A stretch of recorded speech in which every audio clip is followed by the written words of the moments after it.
I don't like the new Linkin Park album. You know, it's funny, I made an album ranking video for this band before like only half a year ago, and while I was making that video, I always thought that the band was practically done by that point. They hadn't released any new material that weren't demos or previously unreleased songs, and of course there was the tragic suicide of the lead singer of the band, Chester Bennington, in 2017. And considering how integral I felt Chester was to the band when it comes to its emotional and lyrical core, I honestly was never really expecting them to release music again. But no, that actually didn't end up being the case. Now, I will admit, like many other people, I was very skeptical when I first heard that the band released not only a single, but the lead single for an upcoming studio album. They got a brand new lead singer for the band, that being Emily Armstrong, who was originally from Dead Sarah, and based from what Mike said about the album, it looked like it was the beginning of a brand new chapter for the band, as well as a reference to the band's original name. And people didn't really knew how to take this news. Part of that is because of the controversy of Emily being connected to Scientology, as well as apparently supporting a convicted rapist, but I'm not going to get into that, for reasons that should hopefully be self-explanatory. I'm here to review the music, and like I said before, I'm not really that warm on the album if I'm being honest. The first single that was released for the album was The Emptiness Machine. This was the first actual new single that we've seen from the band since the days of One More Light, and I was particularly underwhelmed by it when I first heard it, feeling like the song was kind of uninteresting and too by the numbers. Looking back though, not only has the song grown on me a little bit, but honestly this is probably my favorite song on the album. I still don't think it's great though. I think the main thing that The Emptiness Machine has above all of the other songs from the album is that it does manage to have a very memorable melody that does manage to flow well with the rest of the song, as well as a fairly solid build-up. I also think this is one of the better produced songs on the album. Like, it does sound big and grand without feeling too overproduced in its sound. And there are moments on the song that do manage to, well, hit. When the loud guitars come in the song, when Emily first starts singing in the second verse, it is all around a decent song. But I feel like there is one major thing that the song is missing, and unfortunately this is something that I think can apply to the album's main problem.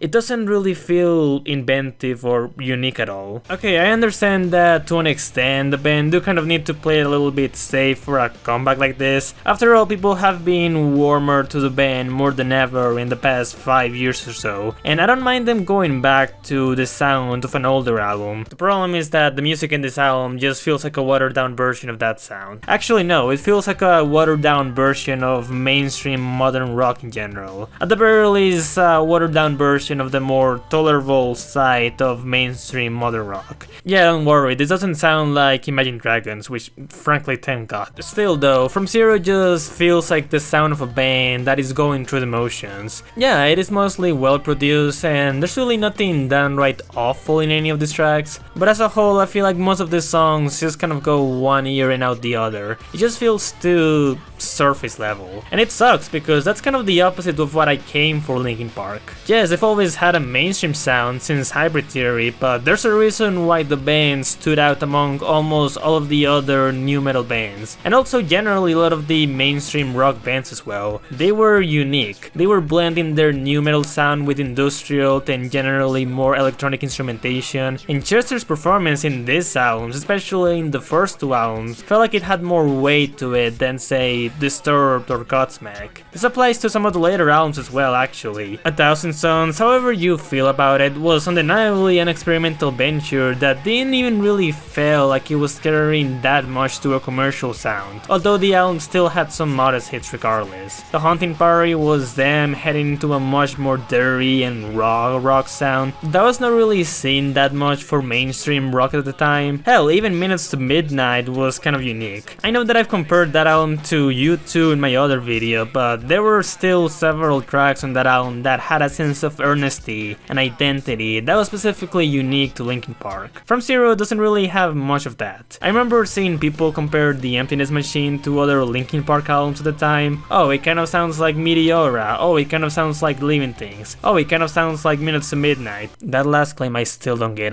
How does this song sound like anything like Minutes to Midnight? I legitimately want to know. And the thing is, yeah, it does kind of of sound like a little bit of almost everything that they've ever made, but it also just kind of sounds like nothing. Out of all of the albums in their discography, even including One More Light, this album feels like it has the least amount of identity. It often just feels like it's more concerned on checking boxes of what a Linkin Park song does than really anything else. And unlike the Emptiness Machine, that at the very least does manage to have a good hook, melody, and even really solid production, most of the rest of the album unfortunately feels like it's mostly lacking on that as well. Cut the Bridge has a very uninspired drum center hook that feels more gimmicky and annoying than catchy. Heavy is the Crown picks up some momentum with a relatively decent hook and melody, but it also feels like it ends before it really starts to get going. Over Each Other is just a really boring song that doesn't really convey really anything on its instrumentation. Good Things Go is a pretty forgettable closer that doesn't really have the emotional or melancholic chops of something like Pushing Me Away or Little Things Give You Away or even Powerless. And almost every other song from this album is just stuck to this generic template that just gets too repetitive for an album that is literally only 31 minutes long.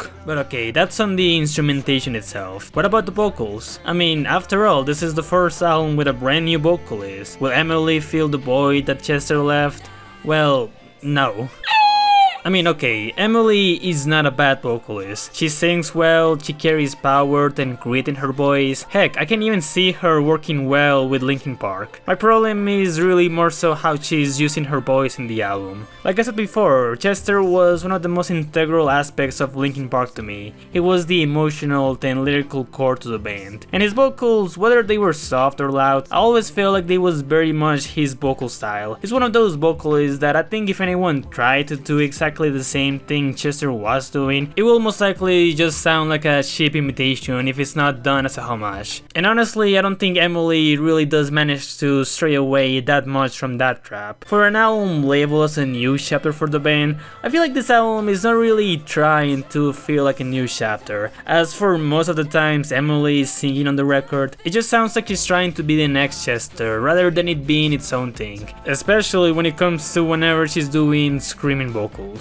The most emblematic example of this is the song Casualty. From the very moment she starts singing in the very beginning of the song, all that came to my head was, oh yeah, that sounds like something Chester will sing. She's just not really bringing in her own vocal style here, if she even has one. I mean, I haven't listened to Dead Sarah, maybe she's actually able to shine more in that band, but I just don't really see it here. Such a persistent problem that I almost don't blame people for making Chester AI versions of the songs from this album. Like seriously, type The Emptiness Machine in the YouTube search, look at the third result, it's literally just Chester AI. That's really funny. Even the lyrics don't really do much for me, at the very least compared to the other Linkin Park albums. I mean, they're not bad for what they are, and in a way, they're one of the better aspects of the record, but again, it's something that I think it's just missing from the earlier albums. I just prefer the more introspective lyrics from Chester than how they were able to tie themselves really well to the performances, which is just something that I don't really see that often here, but it is a minor thing. Since the announcement of the band coming back to making music, I've certainly became more accepting of the idea of it, because it is something that I think can work. I don't think Linkin Park really are that washed up yet, and I certainly can see the potential that Emily can bring to the band when it comes to vocals or even her songwriting, but as of now, it doesn't really feel like they're really at that point yet. It's not a god-awful album, and to its credit, it is at the very least better than a lot of the other albums from artists that are clearly washed up as of late. But as of now, it's just not really an album that I can bring myself to get all that excited about. The heart of the band just wasn't in here as it was in the other records. As for my Linkin Park ranking, I'm only going to be putting this above One More Light. Hopefully they can craft something better next time. I'm feeling a mid to strong 4 on From Zero. Dren.